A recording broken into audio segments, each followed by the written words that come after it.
So Jack, thank you so much for insisting on creating time out of your very busy schedule to meet with the young communities at the forum today. Ladies and gentlemen, please join me in giving a warm welcome to Jack Ma. Thank you.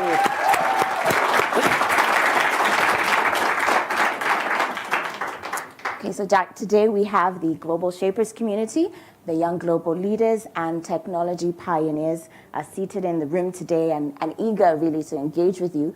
But let me start off with this question. So now, in 1999, you recorded a video of your speech to your co-founders at the launch of Alibaba.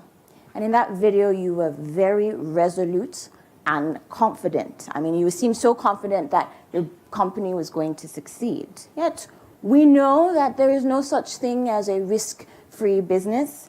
So did you have any moments of doubt or fear on launching Alibaba, or what you, and really, did you have any concerns that maybe you wouldn't make it? And if you did, how did you manage those fears and doubts, and what was your support system like? Thank you so much.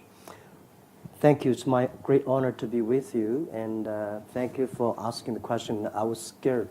There are technical guys here. Don't ask me technical questions. But of course, I was scared. I had feared, doubted, again.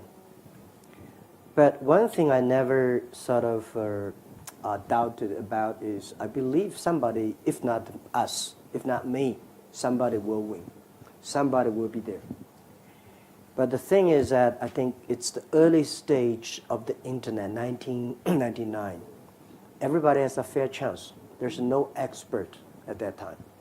Even to today, there is no expert of tomorrow. There is only expert of yesterday. Nobody will say, well, tomorrow will be like this. So this is what I think.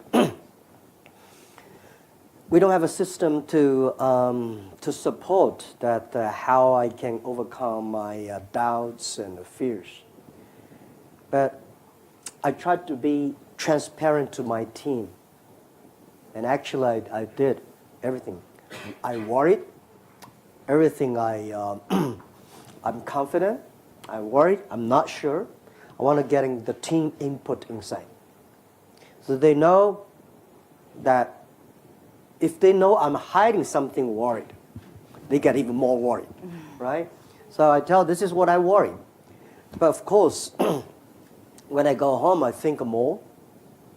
I experience more. And so at your age, our age, early days, everything when you want to do something, for sure if you create value, there is opportunity. But the thing you probably will worry you is somebody will do better, or quicker, or more complicated than you are, or much sophisticated than you are. You probably lose the chance. So when you do business, my rule is never be afraid, never worry about a competition, never worry about the pressures. If you worry about the pressure, you will worry about a competition. If you worry about this, don't be a businessman. And today, the good thing is the whole world worries. Everywhere. People worry about data, people worry about privacy, people worry about security, people worry about anything. That normally that means great opportunity comes. Because you cannot stop this. The internet time is coming, mobile time is coming, big data is coming. You cannot stop. Not worry with. The only thing is you embrace, you change yourself, instead to do it. And is there any system? No. If you have a system, you never worry. Nobody has a system. Yeah. Ask your president. He doesn't have a system. He worries, right? If you're a human being, you worries, you doubts. But the only difference when you doubt, you win, you fix the problem, you change yourself, you fight again tomorrow. Great, thank you. Let me follow on with that on asking about your team. So you talked about just now how transparent you were with your team. How did you build your team? A lot of us here are building businesses and organizations where we want to have similar impact or even greater than what you've been able to achieve. So how did you build your team? How did you know when you had the right team? And Well, today, the 18 founders of Alibaba, a lot of people think they are legendaries. I mean, wow, you're Alibaba founders. You must be super good at it. Honestly, most of us cannot find a job in the early days. We're not that smart. None of us graduate from a great university. But the thing is that we are ready to learn. We believe in the future. If we work together, if we will learn, if we improve, we'll be there. I told them for the first year, everybody forget about that you will be VP, vice president, right? You will always be a tiny manager in your life. Because if we're successful, people we hire, they will be smarter than us. If we only hire people who are stupid than us, then we'll be in trouble. Right? So when we hire people who are smarter than us, the company will grow, and you will be happy because this is the mission that we have. So I would say there's no best people in the world that is ready for you. The best people is always you find the right people, working together, training him, developing him, and he training you. Then you have a chance to build a team. right. There's never ever think about it. Wow, that guy used to work in Google or Alibaba or Facebook. He must be good. No, not necessary.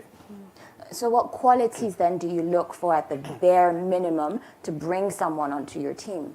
Quality number one, he should be smart. All right, smart is. If he's stupid, that's even worse than cancer. Cancer can be cured. Smart, when you're stupid, you cannot be cured. It's like, you know what I'm saying, right? So he'll be smart. He should be smarter than I am. When I hire people, I hire the people who's smarter than I am, and I think people like him. 4 or 5 years later, he can be my boss. I love to work for him. That's the best. And second, I like his personality. Always, positive, right? And don't easily give up talking about. So, very simple. I never say, well, I will hire you and let me see your diploma, which university you graduate. That does not that important, right? The important is a smart people, smarter than you are. You like his personality, and I like the people who never give up. And I've been proved this for so many years. I've seen so many great leaders in the world in many, many fields. Those people are always optimistic. They don't complain.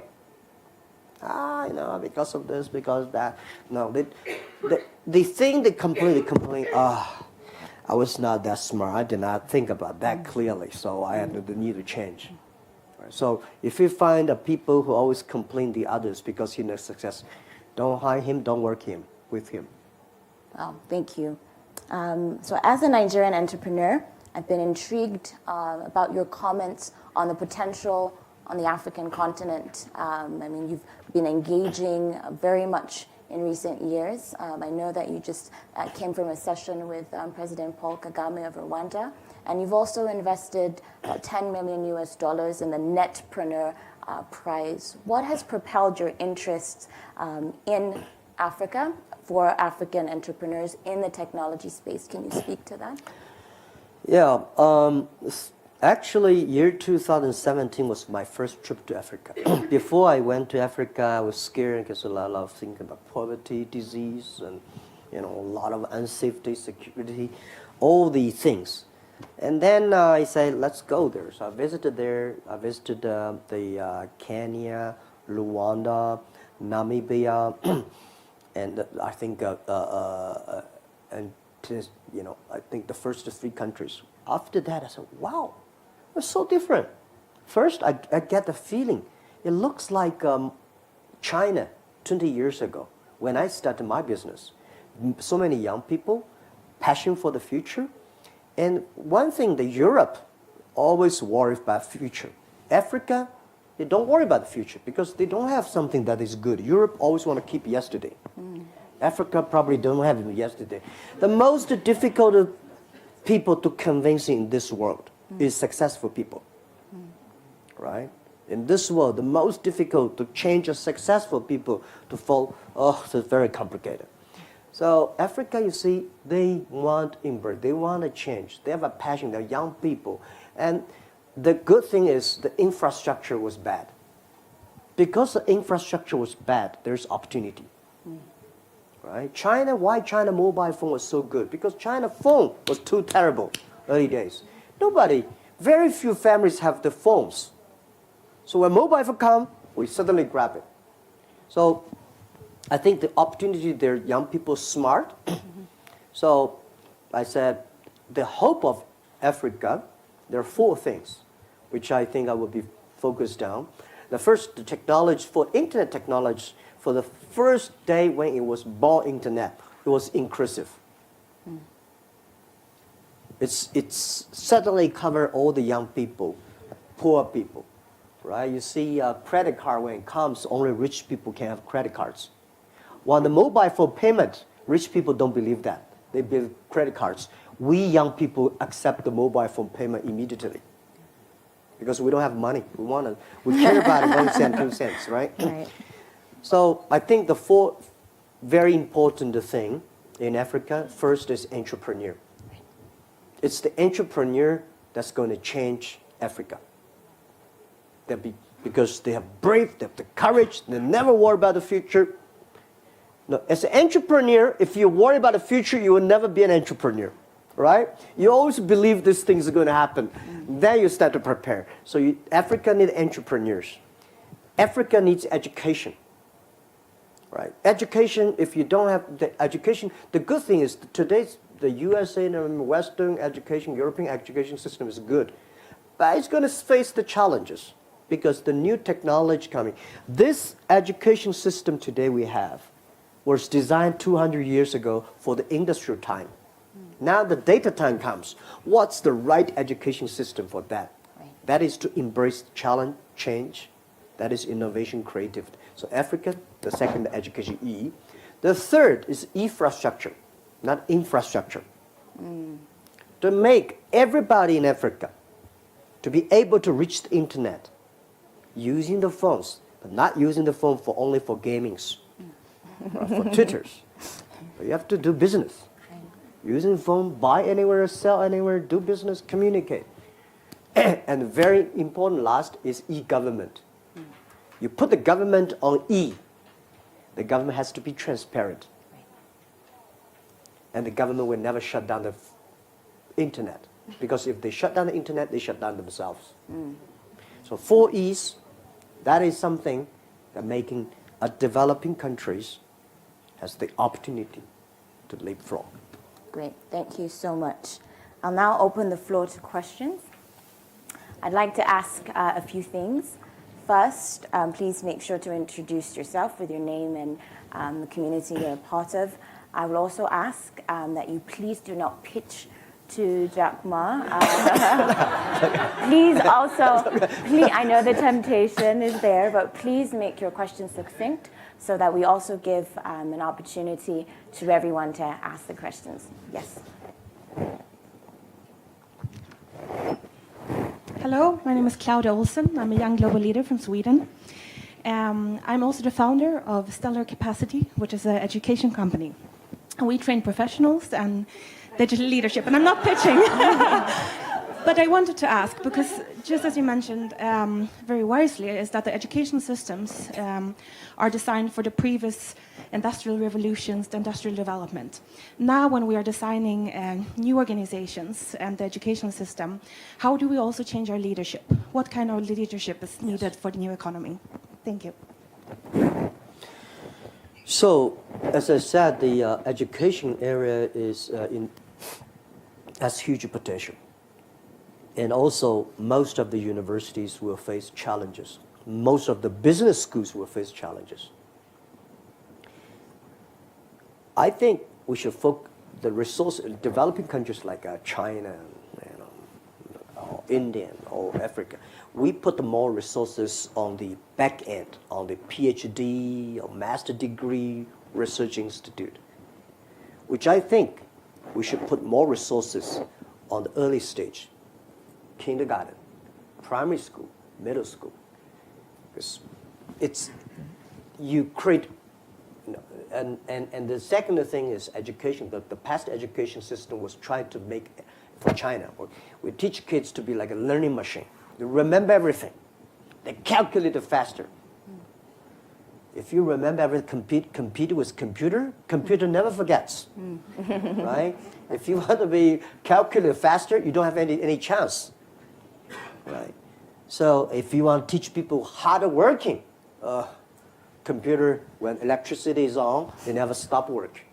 So what's the things that we have to teach that the kids, that to be more creative, innovative, that do the things the machine cannot do? But when you have a lot of smart people, leadership is the key.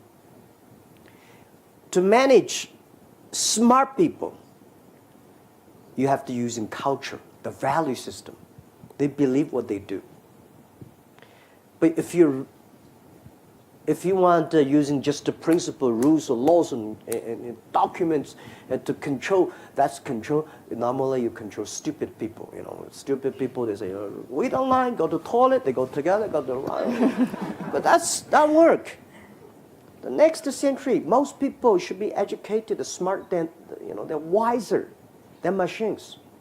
Then to manage a wise, like Alibaba, we're like a zoo, all kinds of animals. Right? So to manage them, the best thing is self-management. How can they self-manage themselves? It's the value they believe in, the mission. The machine in the future, they have chips, but the human beings have the heart. The heart is where the value, the mission. So this is what I think the education system, we need to move to that direction. I hope I answered your question. Great. All right. Hi, this is Nishad from Global Shapers Doha in Qatar. My question would be on environment perspective, how Alibaba Group is working on in supply chains to be more sustainable and working on impacts of climate change. So how you think business leaders can work on that? Climate change, the weather, the environment. Yeah. First, as a technology company, we believe in technology is great for human beings. We believe technology can create a lot of jobs because human beings, every technology revolution create more jobs. But when the early stage, every technology create worries. Worry, if you do not manage them well, it's going to be a big problem. As I said, the First World War because of the first technology revolution. Second technology revolution caused the Second World War. And this is the third technology revolution we're coming. Then, as at Alibaba, we believe in the future. We believe technology will be inclusive, sustainable. And the people worry about environment. Using technology to solve the environment problems. We only have one Earth. This is we only have one. When people using oil, coals, if we think Earth is a human, you're digging the oil and burning them. You're digging the coals, that's the bones. You're digging them. The Earth will revenge. It will be painful.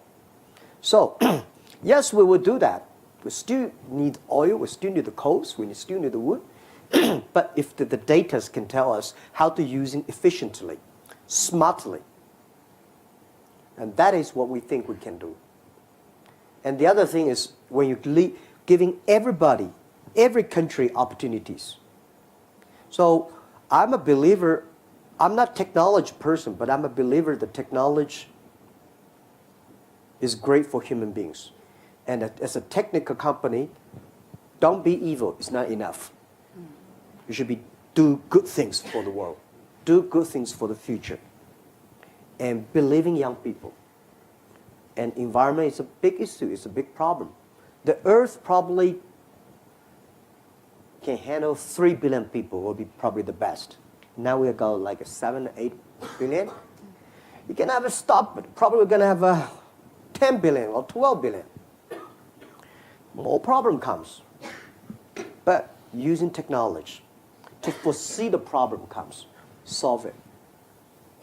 This is why I think Alibaba has a lot of things to do, not only for making money. Making money is something, early days is important for us. Now making money is not that important. How we can use technology to change, to improve, to be inclusive, sustainable, and green. That is why we're still at our age, at our, sort of hard working for 20 years, time to rest. We're still fighting. That's the meaning of the technology. Yeah.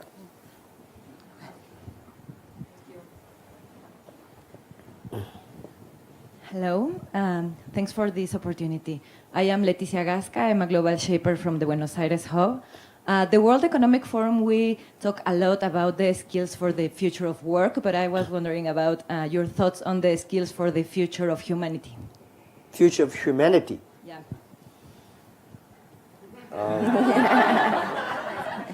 What is your view?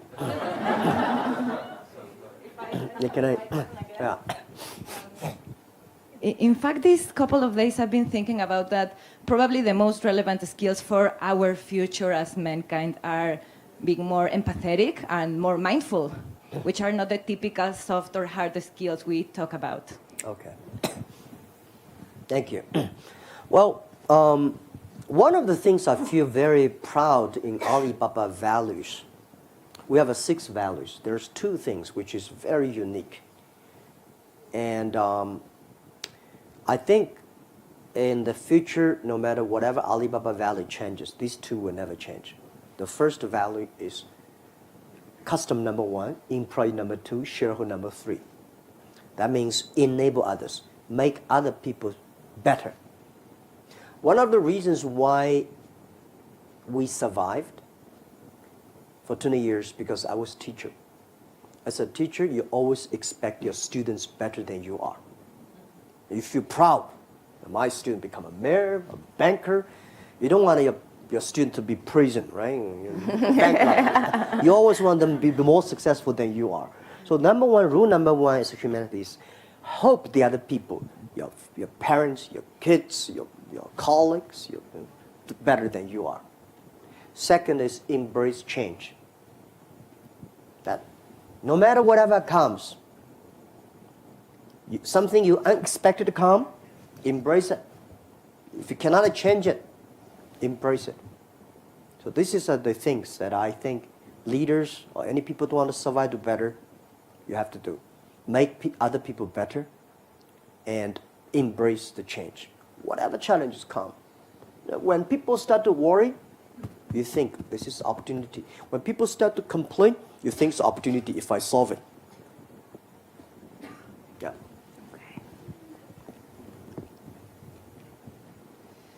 Hi, I'm Diana Paredes. I'm the CEO of Suede. We do regulatory software. I won't start pitching. I'll do that another time. But effectively, one of my questions, so we employ millennials, and I guess I'm a millennial myself, and one of the realities and criticisms sometimes is that the workforce of millennials tends to actually change very quickly and goes from one job to another, and the job hopping is actually something that maybe other generations didn't really have. So would you recommend millennials to job hop or to actually stay for a few years and learn certain things when it comes to jobs? Yeah. I think one thing that really changed me a lot was I was trained to be a high school teacher, and I hate to be a teacher. I said, how can a boy be a teacher? So every day in the school, I was thinking about, one day when I graduate, I will never be a teacher. Because China's system at that time is that when you are teacher trained, you have to be a teacher. So the day when I left, the day when I graduate, I was taking my luggage out. My president of the university, he was at the gate. He said, "Jack, come on." I said, "Come." I said, "Sir, what are you?" He said, I know where you will go. Because he assigned me to a school to teach. It's a promise me. 6 years. Don't leave. I said, no. 6 I say, all right. I said, all right. And I never thought it because I think he gave me a good place to go. But President said 6 years ago, that promised me, that promise I kept. I become a teacher in the university for 6 years. I calmed down. I learned how to be a teacher. I started to communicate with my young people, students, changed my mind, and I learned all the good things of being a teacher. And then I started to move. 6 years later, there are a lot of great opportunity come to me in the 6 years. I said, no, I promised. And after 6 years, I started to leave and build up my internet career. So if I were giving advice to young people, when you graduate from something, when you're looking for a job, the first job is the most important. Not necessarily a company that has a great name. You should find a good boss that can teach you how to be a human being, how to do things right, how to do things properly, and stay there. Give yourself a promise. I will stay there for at least 3 years. Then you start to move. A lot of people, that's no good. I've seen a lot of disasters, a lot of problems. Stick to one. So normally I say when you're 20, 30 years old, you don't know what do you do. You have a lot of ideas. You think you can do anything, but you can't do nothing. So you follow one person. Follow one person. When you are 30 to 40 years old, if you really want to try to do something yourself, try that. When you're 40 years old to 50, just to focus on the things you're good at. When you're 50 years old to 60, enable young people to do better. When you're over 60 years old, spend time with your grandchildren. Enjoy yourself, right? That's the life, normally like that. Yeah.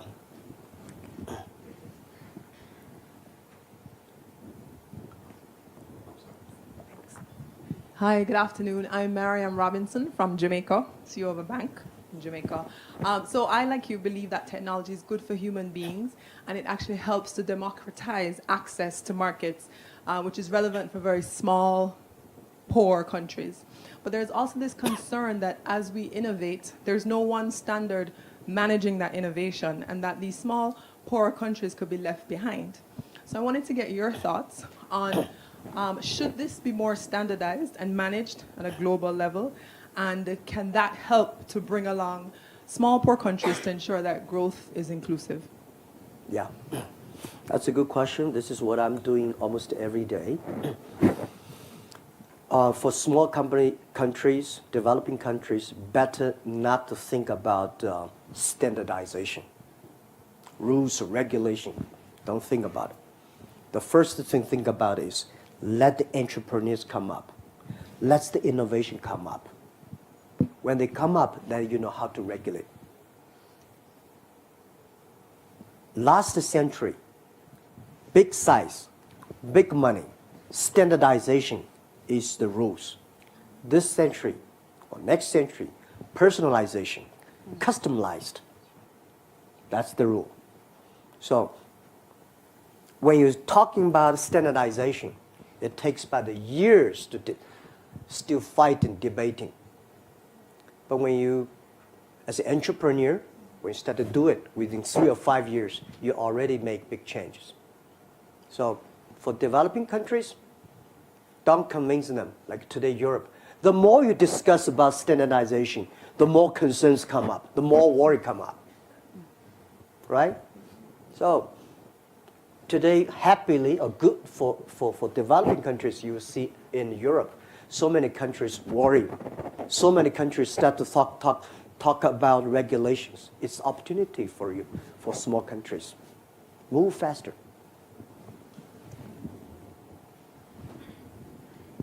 Hi, Jack. My name's Sudarshan. I'm a global shaper from Pune. and I work to gamify education. But one of the things that I found interesting in the Global Shapers community is that I've found a place where I can be vulnerable, share failures, and share my fears. Now, I'm interested in knowing what are the communities that you feel comfortable, which is the circle that you feel comfortable in being vulnerable in. You mentioned how the 18 co-founders were the people that you shared your failures with. I'm also interested in knowing, are those 18 co-founders still the people you share your fears and failures with? And has that changed? Thank you. Yeah. Yes, I think first it's young global leaders, shapers. This is a very good community, right?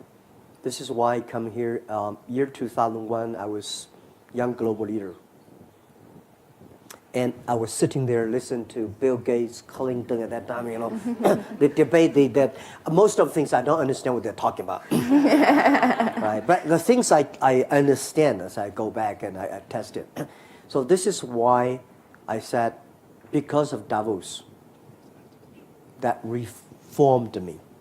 Now, every year I come here, the priority one, if there's only one thing I would do, I would spend time with the young global leaders, shapers, to share my experience. So, this is what I think. And then the other thing is you can partner, but don't do business together, all right? There are a lot of people you can do business together, but not on the same group. This is no good. All right. This is my advice. And why is that? I've not researched that, but I've seen a lot of classmates, you know, in the business school, MBA, when they start to do business together, they break the friendship and they break the business. Because when you look at the others, all the beautiful. When you get closer, it's not. Business is like a marriage, but business is not a marriage, right? So, don't invite your friend to join your company to be partner. Because be friends is always good. It's more precious, right? Giving you advice. My 18 founders, yeah, we still keep a contact, and some people, you know, I said we're 10-year anniversary. This is a 20-year anniversary. 10-year anniversary, I told all the 18 founders tonight, everybody write a letter of resign. Because you don't owe company do not own you anything. You've been working hard, you got what you want, you can go be yourself. And then if you think about it, join the company again, write in 40 hours later, think through, write a letter of application to join the company as a normal employee. We will never consider you as the founder. If you're not qualified, you're out. That was the rules. So a lot of companies have founders, and then the founder getting problems, the company get problems. That was, we did. And I feel proud for the 18 founders. They all live well. We still contact. But I travel a lot. I see a lot of friends, and I make friends of every different industries. That is strong leadership and unique, and they love to share. You know, I have a lot of friends. You know, play poker and drinking together, but not easy now. But I think it's very important to have friends. I'm a person believing in friendship. I make a lot of friends, and people say, "Jack, how could your friend in the prison?" So why not? He was my friend. He committed crime. He's in prison. He's got punished. But he was my friend. When he came out, if he changed, we support him. Some people are very government officer, somebody bankrupt. You know, it's a friendship. It's not about how successful you are. We believe your person. I believe that when I'm in trouble, you give me my advice, not necessarily give me money. That's what I think. Yeah.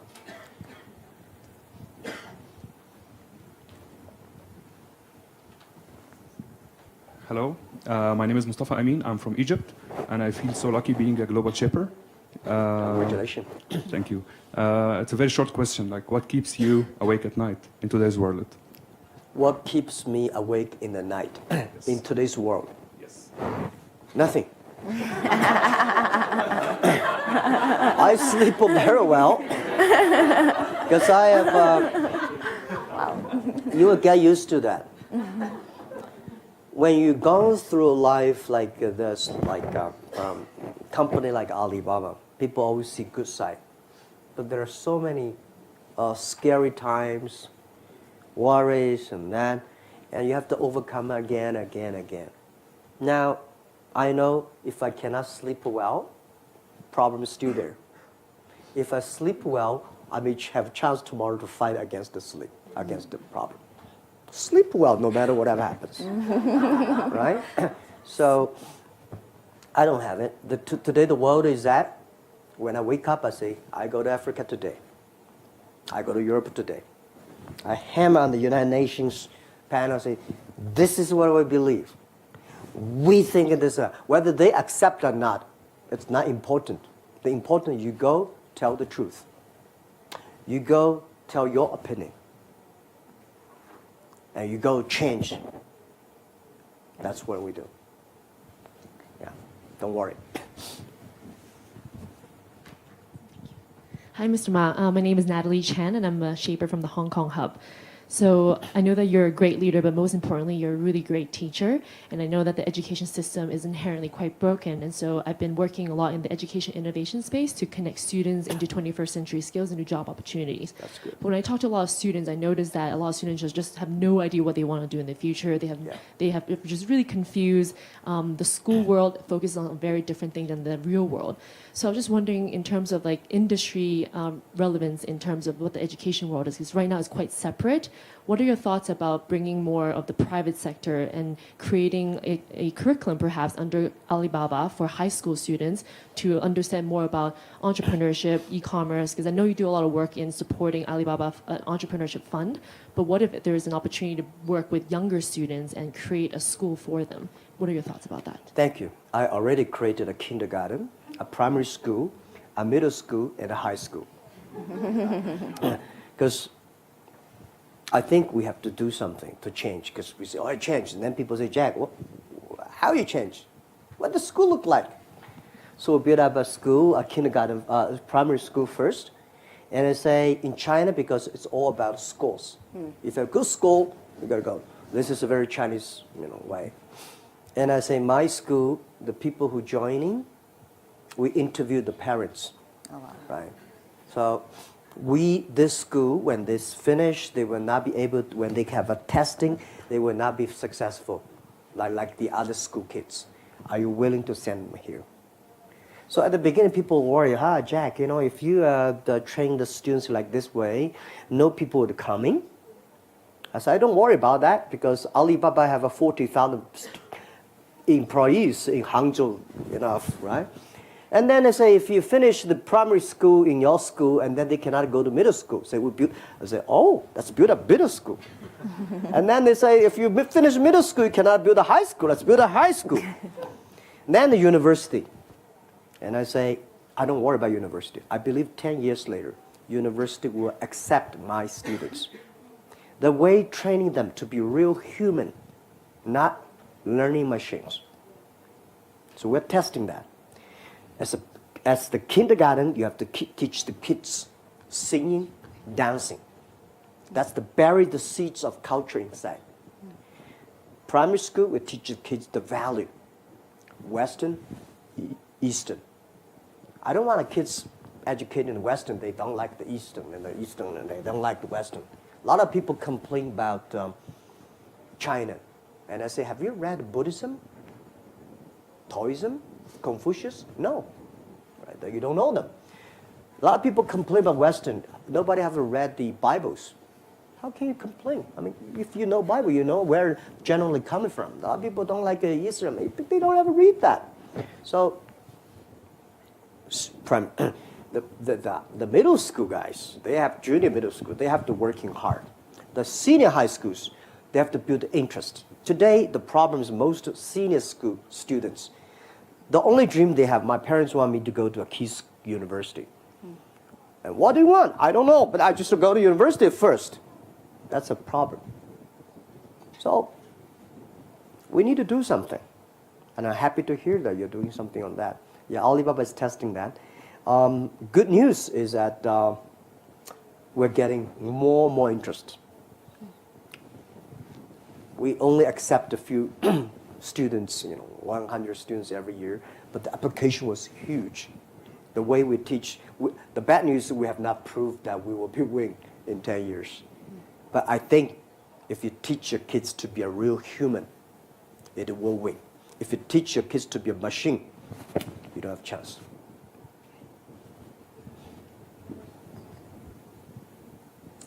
Hi, Jack. Ren Hua from Singapore, YGL.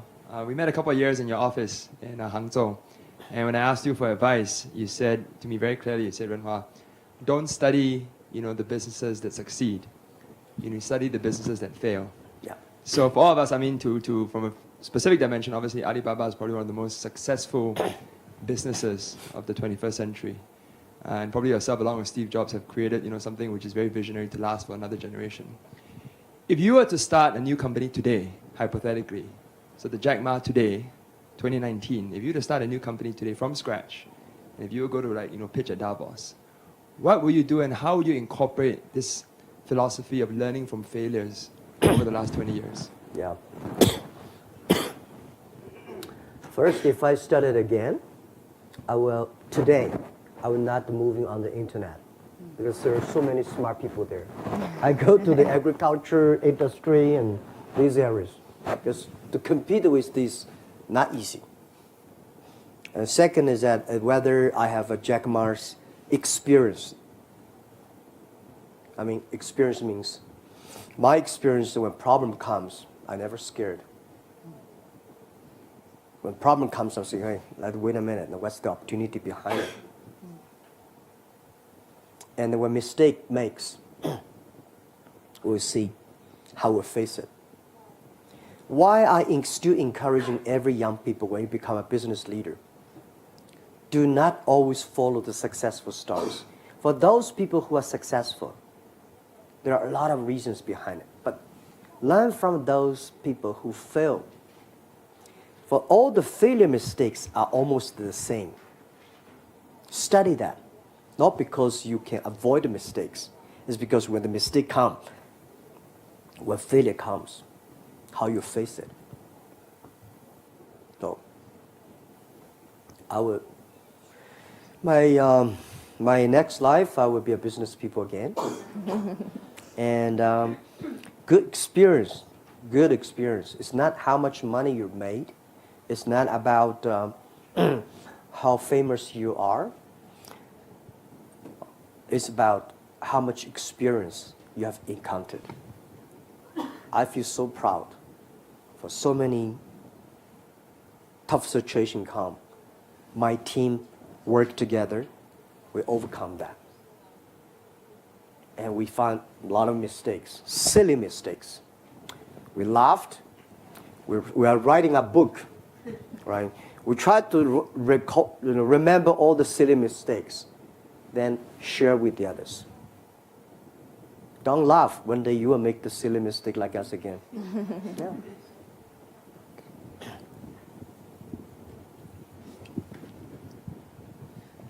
Hello, this is Khulud al-Mansour from a global shaper from Riyadh Hub, Saudi Arabia. You've spoken at the very beginning that to change Africa you need entrepreneurs, and I think the same case for the Middle East because you're trying to move from an oil-dependent economy to a more diverse economy. My question is, how would you advise on that, and are there any plans to expand in the Middle East in terms of how you're expanding in other regions? Second question is the level of observation. To what extent do you think the Middle East economy or scenario is actually capable of absorbing a limited exposure of entrepreneurs or entrepreneurial projects? Thank you. Yeah, first, there are great entrepreneurs in everywhere in the world. But most of the entrepreneurs are in the developing countries. There are more professional management in the West, but in the East, like Africa or the Middle East, China, we have a lot of Indian, Pakistan, we have a lot of entrepreneurs. And second, I think the government should, if the government want economy to grow good, do not trust themselves too much. They should trust the market. Trust the market means trust the entrepreneurs.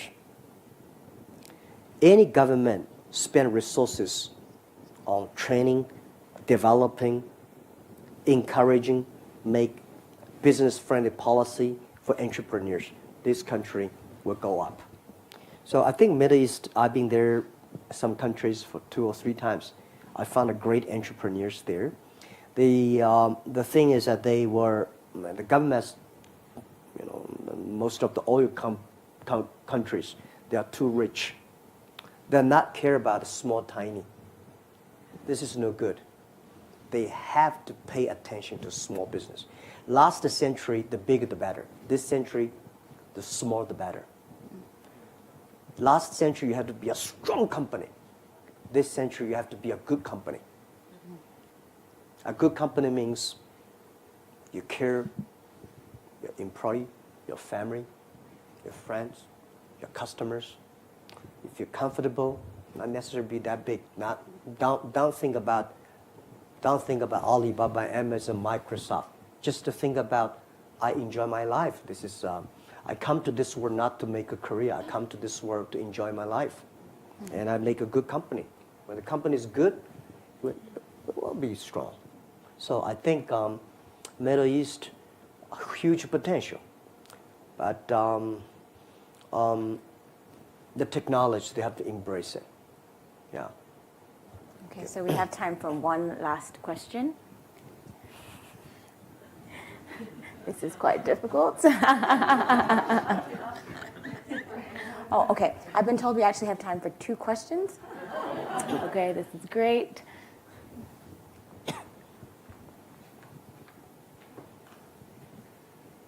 Hi, Jack. I'm Alessandro Panerai from the Milan Hub, a global shipper.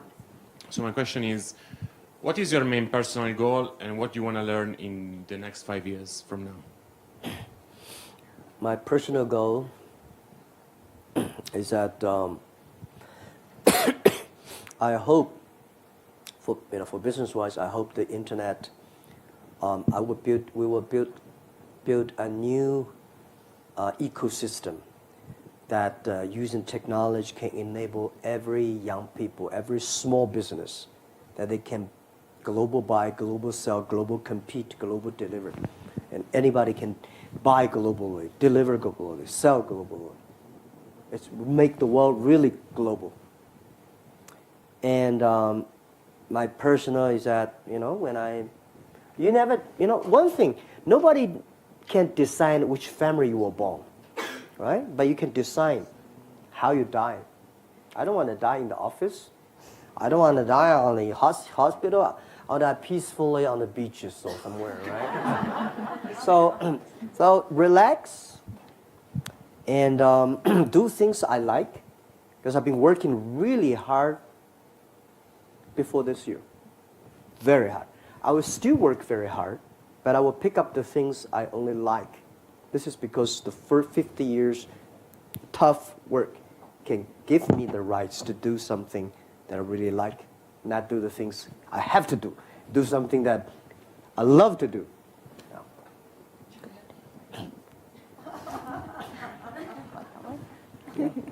Yeah, one that grows.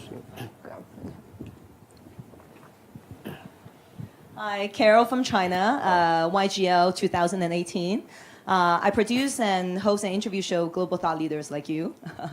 I think China has been playing the catch-up game for a long time, and now it's an exciting time for Chinese entrepreneurs because they can really be top of the world.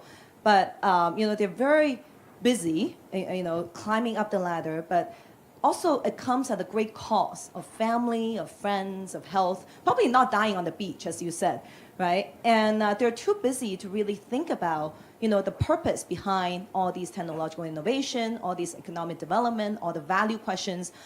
Well, I see the conversation happening in a lot of the guests I interview in the West. So how do we really start the conversation in China? And also, it's an important question that China contributes in the global conversation. So how do we, help with that narrative so that, it helps the world to understand China and helps China to contribute to the world as well? Okay, thank you.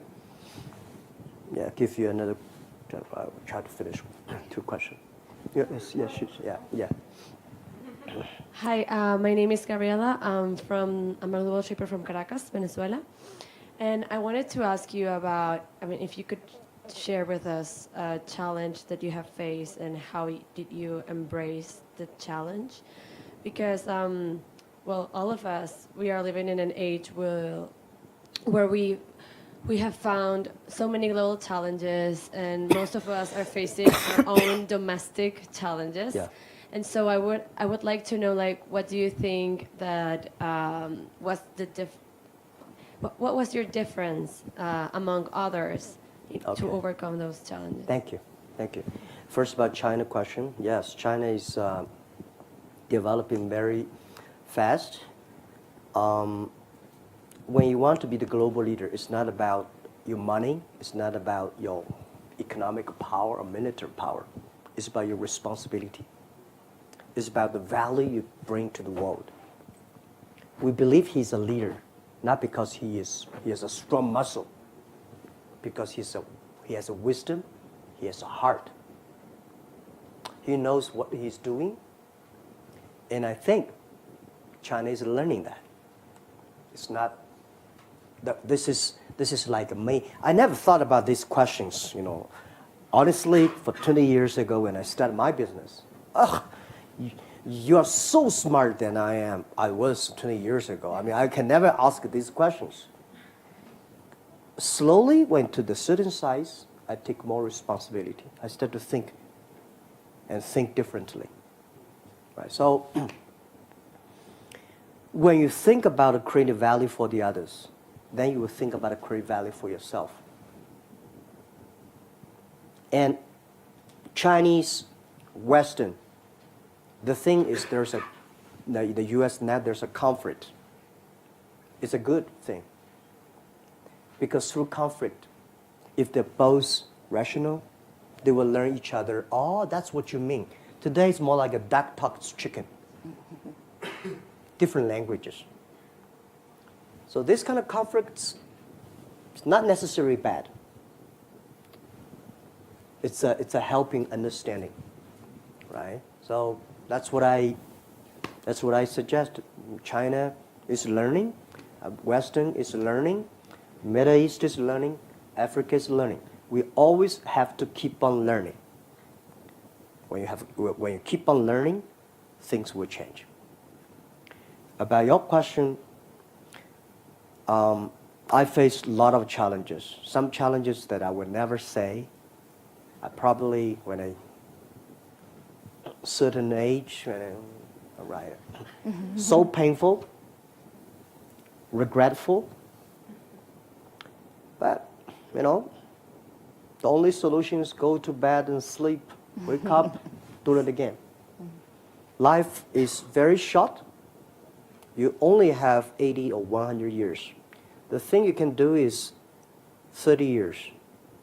If you're always in the bad mood, you cannot pick up the second. Pick up one. All life is very long. 100 years is very long. Don't think about today. Wake up tomorrow.